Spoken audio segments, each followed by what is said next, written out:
नमो नमः मित्रों, आप सभी को मित्रता दिवस की हार्दिक शुभकामनाएं। जैसा कि आप सभी को विदित है कि यहाँ अभिज्ञान शाकुंतलम के 200 प्रश्नों की श्रृंखला चल रही है, जिसमें से आज पार्ट नंबर 5 प्रस्तुत करने जा रहे हैं और जिसमें प्रश्न 54 से लेकर 62 तक के प्रश्न हैं। आइए प्रश्न 54वां देखते हैं। दुष्यंत के वंश का नाम था। दुष्यंत के वंश का नाम था क्या? रघुवंश था, पुरुवंश था, या फिर कुरुवंश था, या पदुवंश था? जल्दी बताएं। दुष्यंत के वंश का क्या नाम था? रघुवंश था, पुरुवंश था, कुरुवंश था अथवा पदुवंश था? अच्छा, एक चीज तो क्लियर है, ये पदु कोई वंश नहीं है। कुरु और रघु या पुरु में से दो में से एक होगा, तो रघुवंश नहीं है। रघुवंश में राजा राम, राजा दशरथ, राजा दिलीप, ये सब इक्ष्वाकुवंशीय राजा हुए थे। लगभग शायद 21 राजा हुए थे इस वंश में। जबकि जो राजा दुष्यंत थे, ये पुरुवंश के थे। कौन से वंश के थे? पुरुवंश के थे, रघुवंश के नहीं थे। रघुवंश के राजा दिलीप है और जिनका वर्णन रघुवंशम में है। ठीक है, अगला प्रश्न, प्रश्न नंबर 55।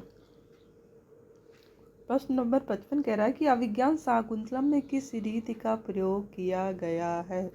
अभिज्ञान शाकुंतलम में किस रीति? अच्छा, नाटक कुछ रीतियों का प्रयोग होता है। पांचाली रीति है, की वैदर्भी रीति है, गौड़ी रीति है, या फिर लाटी रीति है? अभिज्ञान शाकुंतलम में कौन सी रीति है? वैदर्भी रीति है, गौड़ी रीति है, लाटी रीति है, अथवा पांचाली रीति है? तो अभिज्ञान शाकुंतलम में कौन सी रीति का प्रयोग किया है? वैदर्भी रीति। क्योंकि कालिदास की जो रचना थी वो बहुत कठिन नहीं थी, बहुत क्लिष्ट नहीं थी, पांचाली रीति वाली नहीं थी, बल्कि उनकी रचना सरल सरस थी। इसलिए उन्होंने कैसी रीति का प्रयोग किया है? वैदर्भी रीति का अपनी रचनाओं में प्रयोग किया, और अभिज्ञान शाकुंतलम में भी वैदर्भी रीति का प्रयोग हुआ है। अगला प्रश्न देखते हैं, प्रश्न नंबर 56। प्रश्न नंबर 56 कह रहा है को अन्यो हुतवाहाद दग्धम प्रवहति कथन। यह कथन प्रियंबदा का है, अनसुईया का है, गौतमी का है, अथवा कण्व का है? ये कथन किसका है? प्रियंबदा का है, अनसुईया का है, गौतमी का है, अथवा कण्व का है? कौन ऐसा अन्न है जो आग के समान जलाएगा? ऐसा जो है कण्व काश्यप दुर्वासा ऋषि के बारे में दोनों सखियाँ कहती हैं, आपस में बात करती हैं। किसने कहा ये नहीं बताएंगे, ये अभी आप लोग जवाब दीजिए इसका। जब ये लोग फूल चुनने जाती हैं वहाँ पे, तो जब दुर्वासा ऋषि आते हैं और शकुंतला को श्राप देते हैं, तो ये लोग कहती हैं कि अन्य कौन दूसरा है जो ये तो सुलभ कोपो महर्षि दुर्वासा सुलभ से को मतलब जिनको आसानी से क्रोध आ जाता है, ऐसे दुर्वासा ऋषि हैं। कौन अन्य है जो अग्नि के समान जला सकता है? ऐसा दोनों सखी आपस में कहती है। तो यह कथन कहा है अनसुईया ने कि कौन ऐसा अन्य है जो अग्नि के समान है, बल्कि ये तो सुलभ कोपो दुर्वासा ऋषि हैं, जिनको बहुत जल्दी क्रोध आ जाते हैं और उनके क्रोध और जो श्राप है वो भी बहुत लगता है, ऐसा अनसुईया कहती हैं। चतुर्थ अंक के प्रारंभ में प्रश्न संख्या 57 देखिए। प्रश्न संख्या 57, अति स्नेह पाप संकी यह सूक्ति किस ग्रंथ की है? यह सूक्ति किस ग्रंथ की है? अच्छा देखिए, बहुत आसान हो गया आप सवाल, क्योंकि अभिज्ञान शाकुंतलम के प्रश्नों की आप श्रृंखला हल कर रहे हैं, तो जाहिर सी बात है सब मार देंगे कि अभिज्ञान शाकुंतलम की है। लेकिन यहीं पर यह प्रश्न ऐसे साधारण देकर यह भी दिया जा सकता है कि अति स्नेहा पाप शंकी यह सूक्ति किसके द्वारा कही गई? अब थोड़ा अलग हो जाएगा प्रश्न। अगर ऐसा पूछता है किसके द्वारा कही गई है, तो याद करिए कि चतुर्थ अंक में जब शकुंतला की विदाई होती रहती है, तो शकुंतला की विदाई में उनकी सखियाँ उनसे कहती हैं कि देखो सखी, अगर राजा दुष्यंत तुमको पहचानने में इनकार करें तो तुम ये अंगूठी अपने उनके नाम से अंकित जो ये अंगूठी है, क्योंकि शकुंतला को इस सब वृतांत का कुछ पता ही नहीं था कि कोई दुर्वासा ऋषि भी आए थे, उनको श्राप व्राप दे के गए हैं जिससे राजा दिलीप उनको पहचाने, राजा दुष्यंत उनको पहचानेंगे नहीं, ऐसा कुछ उनको पता ही नहीं था। दोनों सखियों ने उनको बताया ही नहीं था, क्योंकि उनको इतनी खुशी थी वहाँ राजा से मिलने की। उन्होंने कहा कि अगर हम ये सब बता करके उनकी सुख को, उनकी खुशी को कम नहीं करेंगे, अपने आप में ही दोनों जो है रखे रहती हैं ये बात को। और जब वो विदा होने लगती हैं तो वो लोग सोचती हैं कि चलो जो है इनको, कहते नहीं कि सहेली क्या होती है, घुमा फिरा कर अपनी बात बताया कह देंगे कि देखना वहाँ जाना रास्ते में तो ये मत करना। ऐसे सहेली हम लोग को कभी कभी, हमारी भी सखियाँ हम लोग को ऐसा कुछ निर्देश देती हैं डायरेक्ट ना कह करके। तो ऐसे ही उनकी दोनों सखियाँ प्रेमवदा और अनसुईया जो है आप में से एक किसी ने कहा कि सखी अगर देखो, अगर किसी कारणवश तुमको राजा दुष्यंत पहचानने से इनकार करते हैं, तुम जो उन्होंने अपने नाम की अंकित ये अंगूठी दी है तुम उसको दिखा देना। और तो शकुंतला पूछती है कि कोई संदेह है क्या, तो नहीं, वो कहती है कि नहीं नहीं कोई संदेह नहीं है। अत्यंत जो स्नेह करते हैं, अगर किसी से आपको बहुत ज़्यादा प्यार है तो वो हमेशा हमें आशंका ही करता है कहीं ऐसा ना हो कि ऐसा हो जाए वैसा है। इसी कारण मैं आपसे कह रही हूँ, क्योंकि तुमसे हमें बहुत स्नेह है। और जब ज़्यादा प्यार होता है तो आदमी हमेशा जो है पाप की आशंका ही करता है। जैसे कोई नया नया गाड़ी चलाना सीख रहा हो, बच्चा जब वो लेके जाता है अपना बच्चा, तो लगता है कि ऐसा ना हो एक्सीडेंट हो जाए, मतलब कभी ये नहीं दिमाग में जाता है कि कुछ नहीं होगा, बल्कि माइंड में उल्टा ही उठपटांग ही पाप ही मन दिमाग सोचता है कि गिर जाएंगे तो क्या होगा, या फिर एक्सीडेंट कहीं ना हो जाए, इस तरीके से। तो दोनों सखियाँ मतलब अपने सखी को समझाती हैं कि देखो सखी, अगर किसी से आपको बहुत ज़्यादा स्नेह है तो हमेशा जो है पाप की ही आशंका रखती है। और जो है ऐसा कुछ नहीं है कि राजा दुष्यंत तो तुम्हें बचाने से इनकार करेंगे। तो यह किसने कहा है?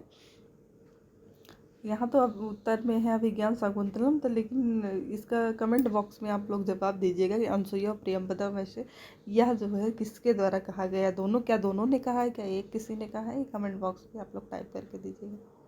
चलिए प्रश्न संख्या 58। प्रश्न संख्या 58 देखिए, अभिज्ञान शाकुंतलम के चतुर्थ अंक में विस्कंभक है। विस्कंभक क्या होता है कि जब दो पात्रों के द्वारा भूत और भविष्य की चर्चा की जाती है, किसी दो पात्र के द्वारा भूत और भविष्य का पता चलता है। जैसे उत्तराम चढ़तम में देखिए शुरू शुरू में जो है न तमसा और मुरला दो नदियाँ आती हैं, बताती हैं कि मतलब भूत भविष्य की चर्चा करती हैं आपस में, तो वहाँ पे शुद्ध विस्कंभक है शुरुआत में ही। ऐसे ही अभिज्ञान शाकुंतलम के जो चतुर्थ अंक है उसमें भी विस्कंभक आया है। तो यहाँ पे ये प्रश्न पूछ रहा है कि वो विस्कंभक कहाँ आया है? क्या अंक के अंत में आया है? क्या अंक के मध्य में आया है? अगला है, क्या अंक के अंत में आया है? क्या अंक के प्रारंभ में आया है? क्या अंक के मध्य में आया? इनमें से कोई नहीं। अच्छा, इनमें से कोई नहीं तो पहले काट दीजिए, क्योंकि आया तो है, सबको पता है। अब ये कहाँ आया है? अंत में आया है, मध्य में आया है या प्रारंभ में आया है? जवाब दीजिए इसका फटाफट। तो ये प्रारंभ में ही, जब दोनों सखियाँ फूल तोड़ती रहती हैं उसी समय जो है दोनों आपस में चर्चा करती हैं कि हमारे सखी ने गंधर्व विवाह कर लिया है, और हमारे जो ऋषि कर्ण है काश्यप ऋषि सोम तीर्थ से आएंगे, उनको पता चलेगा तो उनका क्या रिएक्शन होगा। इस तरीके से आपस में ये लोग चर्चा करती रहती हैं। और फिर जब दुर्वासा श्राप दे के चले जाते हैं तो उनके भविष्य की भी चर्चा करती हैं कि अब क्या होगा, अब तो अनर्थ हो जाएगा। तो इस प्रकार से जो विस्कंभक है वो शुरू में ही आ गया है। दोनों सखियाँ शुरू में ही आई हैं, तो शुरू में ही है, अंत में या मध्य में नहीं है। इसका उत्तर सही होगा खा। चलिए प्रश्न नंबर 59 देखिए। प्रश्न नंबर 59 क्या कह रहा है? प्रश्न नंबर 59 है, कालिदास किस राजा के आश्रयदाता कवि थे?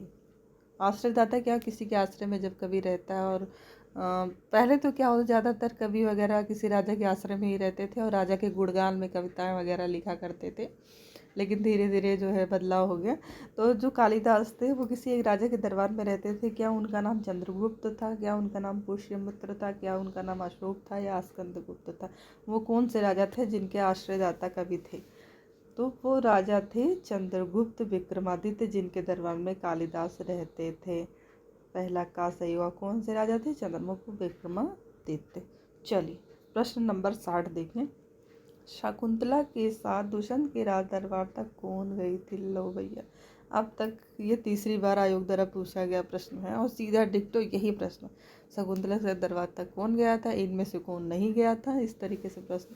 तो एकदम कंफर्म कर लीजिए कि शकुंतला की विदाई जब होती है तो शकुंतला के साथ 3 लोग जाते हैं उनके दुष्यंत के राज दरबार तक। पहले एक जाती है गौतमी, दूसरे जाते हैं सारंगरो और तीसरा सारद्वत। सारंगरो और सारद्वत 2 शिष्य होते हैं ऋषिकर्णों के, और जो ये गौतमी है वो आश्रम की तापसी और एक वृद्ध परिचारिका होती है आश्रम की। तो इनके साथ जो है कौन गई थी? तो गौतमी गई थी, प्रियंवदा और अनसुईया नहीं गई थी। प्रेम राजा जो है ऋषि कर्ण जो है इतने तो ज्ञानी थे ही भैया। देखो आए दुष्यंत जंगल में शकुंतला के साथ शादी कर ले गए और कहीं प्रेमवदा अनसुईया भेज लें तो चौथी 5वीं शादी करना, वैसे भी उनके 2 रानियाँ थी, तीसरी शादी कर लिए। तो ये मजाक के लिए था, ऐसा कुछ नहीं है। उन्होंने जो है प्रेमवदा अनसुईया नहीं गई थी बल्कि गौतमी गई थी। मालविका भी नहीं है, मालविका अग्निमित्र में मालविका का वर्णन हुआ है, मालविका भी नहीं है बल्कि कौन गई थी? गौतमी गई थी। चलिए प्रश्न नंबर 61 देखिए। प्रश्न नंबर 61 क्या कह रहा है? निम्नलिखित में से कौन सा कथन असत्य है? पहला कह रहा है अभिज्ञान शाकुंतलम में 7 अंक है। खा कह रहा है शकुंतला की कथा महाभारत के आदि पर्व में वर्णित है। गा कह रहा है कालिदास वैदर्भी रीति के कवि हैं। और घा कह रहा है बाल विकाग्निमित्रम नाटक में 7 अंक है। अब हमें प्रश्न क्या कह रहा है हमारा, इन निम्नलिखित में से कौन कथन असत्य है? इसका मतलब 3 सत्य हैं, 1 असत्य है। पहला विज्ञान शाकुंतला में 7 अंक है, ये बिल्कुल सही है, 7 अंक है, इसलिए ये उत्तर सही नहीं होगा, गलत हो जाएगा। शकुंतला की कथा महाभारत के आदि पर्व में वर्णित है, बिल्कुल आदि पर्व में वर्णित है, ये भी गलत हो जाएगा। कालिदास वैदर्भी रीति के कवि हैं, हाँ कालिदास बिल्कुल वैदर्भी रीति के कवि हैं, इसलिए ये भी सही है, तो ये भी गलत हो जाएगा। अब तीनों गलत हैं तो चौथा सही हो ही जाएगा। मालविकाग्निमित्रम में 7 अंक नहीं बल्कि कितने अंक हैं? 5 अंक हैं। मालविकाग्निमित्रम में 5 अंक हैं। विकुमोपवर्तीयम मालविकाग्निमित्रम और अभिज्ञान शाकुंतलम, ये सब किसके नाटक हैं? कालिदास के नाटक हैं। चलिए अगला प्रश्न देखें। गौतमी कौन थी? गौतमी, अच्छा गौतमी बहुत हाईलाइट है भाई, आयोग के नज़र में गौतमी बहुत हाईलाइट है, बहुत क्वेश्चन इससे पूछ रहे हैं आयोग। पहला है शकुंतला की सखी, वृद्ध तापसी, आश्रम की परिचारिका, और सबसे लास्ट वाला क्या है? आश्रम की परिचारिका, कर्णों की पत्नी। कर्णों की पत्नी नहीं होंगे, कर्ण ने कोई शादी नहीं की थी, और शकुंतला की सखी भी नहीं है। आश्रम की परिचारिका या वृद्ध तापसी, इनमें से क्या होगा? आप लोग कमेंट बॉक्स में कमेंट करके बताइएगा इन दोनों में से कौन सा उत्तर सही होगा। चलिए नमो नमः मित्रों, आखिरी का प्रश्न आपके लिए समर्पित है, आप सभी इसका जवाब दीजिएगा। और मेरा पूरा प्रयास रहेगा कि मैं 200 अच्छे से अच्छे 200 प्रश्नों को आप लोगों तक दे सकूं। और दूसरा मेरा एक छोटा सा अनुरोध ये है कि यदि हमारी दी गई श्रृंखला में कोई त्रुटि है या कुछ गलत है या कोई ऑप्शन गलत बता रहे हैं तो कृपया उसको कमेंट बॉक्स में कमेंट करके बताएं, ताकि हम उस कमी को सुधारें। और क्या वीडियो अच्छा देने के लिए और क्या कर सकते हैं ये भी आप लोग कमेंट बॉक्स में बताइए। और आखिर में एक बार हम ये कहेंगे कि हमारे चैनल को प्लीज़ लाइक करिए, सब्सक्राइब करें और शेयर करें। नमो नमः मित्रों, मिलते हैं एक नई श्रृंखला के साथ। नमः संस्कृताय, नमः संस्कृताय।